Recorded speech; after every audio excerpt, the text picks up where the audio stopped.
And welcome back. Thank you for keeping it KTN Business Today. My name is Abi Agina.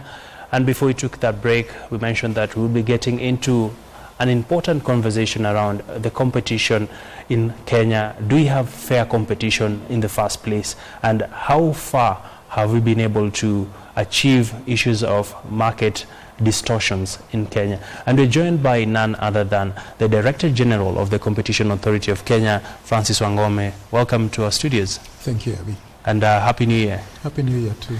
I know it's been a tough run for the authority since you were formed, if I'm not wrong, 2 years back. A lot of issues have happened in the Kenyan space, of course, cutting across telecommunication, retail stores, and a lot of Kenyans haven't quite understood the mandate of the authority. If you could quickly walk us through, what is the Competition Authority all about? Thank you, Abby. Yeah, it's true. The Competition Authority of Kenya was established by an Act of Parliament, which came into force on August 1st, 2011. Mm-hmm. So we should be celebrating our 5 years this year. And the mandate of the authority is to regulate market structure. Mm-hmm. And regulation of market structure, we do this through analyzing and approving all mergers and takeovers in this country. Mm-hmm. Number two is that we have the mandate of regulating market conduct. Mm-hmm. And when we talk about market conduct, is that we are focusing on when two players come in hand mm-hmm. to distort the forces of supply and demand, mm-hmm. and therefore distort the prices which are being offered to the consumer. Yes. And that is what we call concerted practices, that is price fixing and cartelization. Mm-hmm. Then also market conduct, which we are always focusing on, it's what we call unilateral conduct.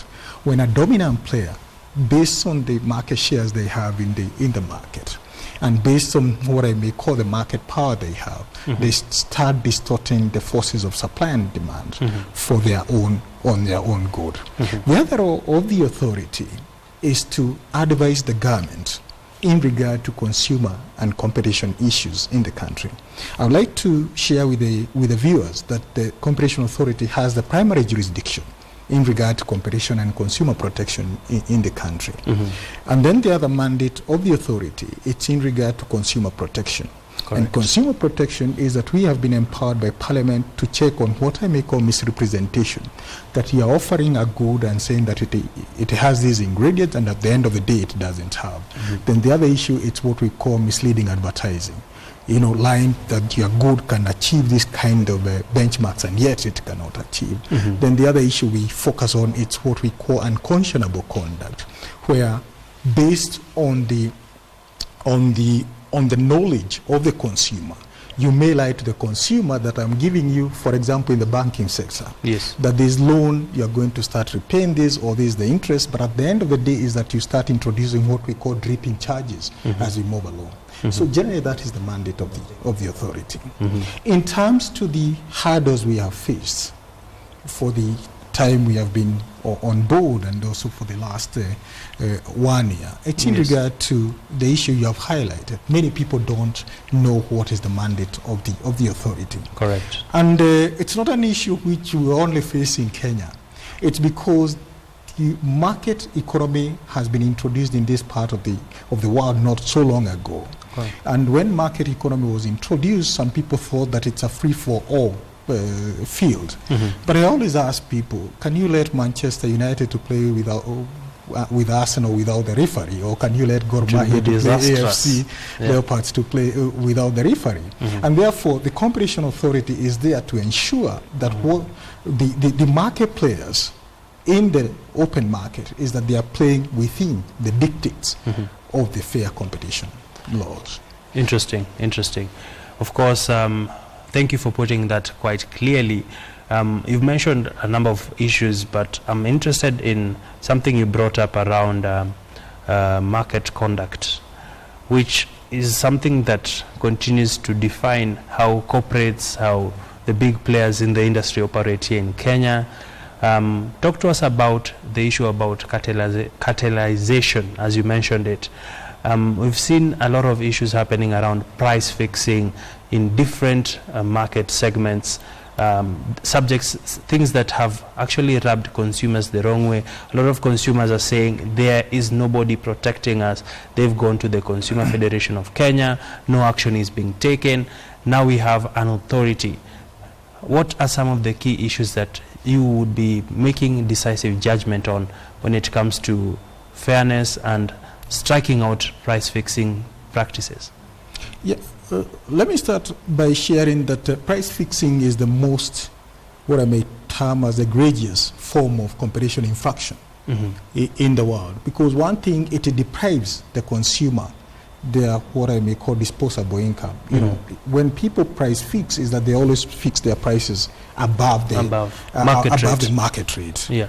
And what has the authority done in regard to that? There is a matter we are about to conclude, and we have been continuing since the end of last year, on where some advertisers of the Outdoor Advertisers Association, they had agreed to fix the minimum rates of advertising using their billboards along the highways. And they had said that you cannot price below 150,000. You know, that is not to protect the consumer, but they were trying to protect what I may call their profits. And their interests, of course. Definitely, to the detriment of the consumers. And we came on board after we were given what I may call a smoking gun. A smoking gun, they had agreed, we have agreed that we cannot fix below this, and anybody who fixes below this is going against our tenants. And we have fined those people a total of, up to date, a total of 14 million Kenya shillings. And the other issue we came on board, it's when Association of Kenya Insurance had told their members when they were tendering for the medical scheme for the National Intelligence Service that they cannot price below a certain price. I don't know how clever they were to agree to fix prices for National Intelligence Services. But the National Intelligence Service came and they complained to us, and we were able to find the association some money. Then in the retail sector, the two supermarkets, where Tuskys and Equala, they had agreed to fix prices within their 5 stores within the CBD. Within the CBD. And we find them a total of 5.3 million. And according to impact assessment, because I always believe in impact assessment in any decision the authority takes, which we have done with the World Bank, is that we have seen that we have saved the poor consumer who usually shops in those retail outlets in the CBD, a total of 72 million cash shillings. That is something which I can say it has been quite a positive development by having a competition authority of Kenya on board.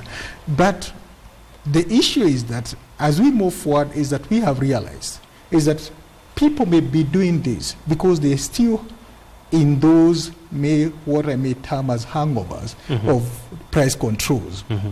You know, they didn't know that when you agree on prices, they have not woken up to the reality. And that is why the authority has come up with what we are calling a special compliance process, where we have said in the agriculture sector and also in the finance sector, on June 30th last year, we gave those associations a window to come and tell us that we have been doing this, these are our minutes, so that we can interrogate what they have been doing, and then we can give them a clean bill of health. And this special compliance process is coming to an end on February 28th, and whoever will not have come and brought the documents is that we'll start the investigations and will involve the DPP in terms when we conclude the investigations and get evidence that they are continuing with price fixing. Wangombe, how severe is the issue of price fixing in the Kenyan market, especially in the cereals area and of course in the financial services? How severe is this? I wish I know how severe it is, because cartels always operate below the radar, if I may use that term. But what we have realized is that the associations have been acting as a platform for setting prices, not only in the cereals, not only in the agriculture sector, but also in the insurance industry, as I've shared with you, where one of the Association of Kenya Insurance had told what members to do it. But what the authority has done is that we have prioritized in some of the sectors which have the greatest impact to the poor consumer. And we have focused our enforcement activities in the agriculture sector, where we feel if at all we reduce cartelization in that agriculture sector, especially in the inputs sector and in the marketing of farm outputs, is that we'll be able to alleviate levels of poverty in this country by about 1.2%. The other issue where we are focusing on is cartelization in the finance sector. And we are driving the finance sector because we feel that this is one of the key issues of driving investments in this country. Cartels, just like in any other part of the world, is that they exist, but in terms of where we have prioritized on the agriculture sector and for the finance sector because we cannot be everywhere at the same time. And we hope by the end of this financial year we'll see some improvements in terms of forces of supply and demand dictating the prices in some of these sectors. Of course, I cannot let you go without asking you the recent developments around the Communications Authority of Kenya, where President Uhuru Kenyatta signed an amendment which technically lifts some of the powers that were bestowed on the Communications Authority of assessing issues of market dominance and abuse of dominance. From where you sit, your namesake, the Director General at Communications Authority, Francis Wangosi, is up in arms saying that this particular move is going to water down their fight in this sector. What are your thoughts, Mr. Wangom? Let me first put it this way, and I don't purport to be speaking on behalf of Parliament. What I believe in, let me start this, Abi, is that in public service, it's not how powerful you are. It's you play and you become effective within the powers you have been given, however minimum they are. And then the other issue is that Parliament, according to my reading of the law, has the powers to legislate. So that is my opening statement. But my reading of that provision, which has become law, or which is going to become law soon, is that it has nothing new. It is just setting clarity to whatever is already existing. For example, the Competition Act, the existing Competition Act, Section 5 is very, very clear that the Competition Authority of Kenya has the primary jurisdiction in regard to competition and consumer welfare matters. And it goes further and says when the decision of a sector regulator and the Competition Authority contradict each other, the decision of the Competition Authority shall prevail upon that. So you can see is that it already exists. Then let's go to the what is referred to as Statutory Instruments Act. Section 5 still. It states very well that any public regulator who is coming up with regulations which are affecting competition or which are going to affect businesses, they have to consult the expert in competition. Who is this expert? According to the Competition Act, the expert in competition issues is the Competition Authority of Kenya. So what you can see is that the law already exists. But where do you draw the line? Because the Communication Authority is the regulator in the communications industry, and they want to preside over every matter dealing under their armpit. And why is it that CAK now comes in? Let's first appreciate the role of a sector regulator and a competition regulator. What I may share with viewers is that as sector regulators, from where I stand, is that they should focus on competition for the market. And the Competition Authority focuses on competition in the market. So the sector regulator focuses on where the markets are not contestable, where you cannot bring in many players to play within the same field. For example, you cannot have 2 or 3 farms transmitting electricity in this country, because at the end of the day, that is a cost to the consumer. But how can you bring in efficiency and competition in that transmission? It's what I call beauty contests. That you tell the players that we have this tender for transmitting electricity. We want to concession for 25 years. People come and bid. And when they bid is that they can say, my loss for electricity will be this percentage.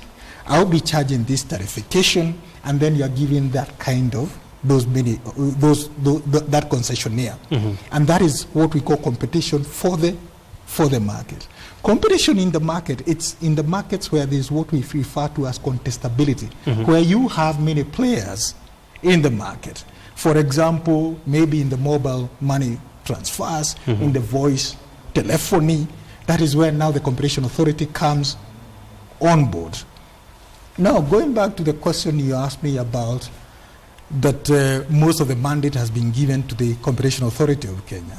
There's no extra power which has been given to the Competition Authority of Kenya, which is not in existence at the moment. In fact, it's just seeking that clarity, and in fact, it has concretized what has already been done by the Communication Authority and the Competition Authority of Kenya. You may be aware that we had come up with a memorandum of understanding, how we are going to be sharing information and how we are going to be consulting on these issues. Yes. Maybe memorandum of understanding from where we stand in this country, they never work. I don't want to dwell on that. And I think that is why Parliament now thought that it's good to put it in the amendment which was passed by the President the other day. So Angus is just crying foul? I'm not saying that. For no reason? I'm not saying that. I think maybe he was misquoted. He hasn't told me that. Yeah. I can see you're trying to protect him as well. No, I'm not protecting anybody. Well, interesting place to end this conversation. Many thanks for coming over for this particular interview. Thank you very much. We've been speaking there to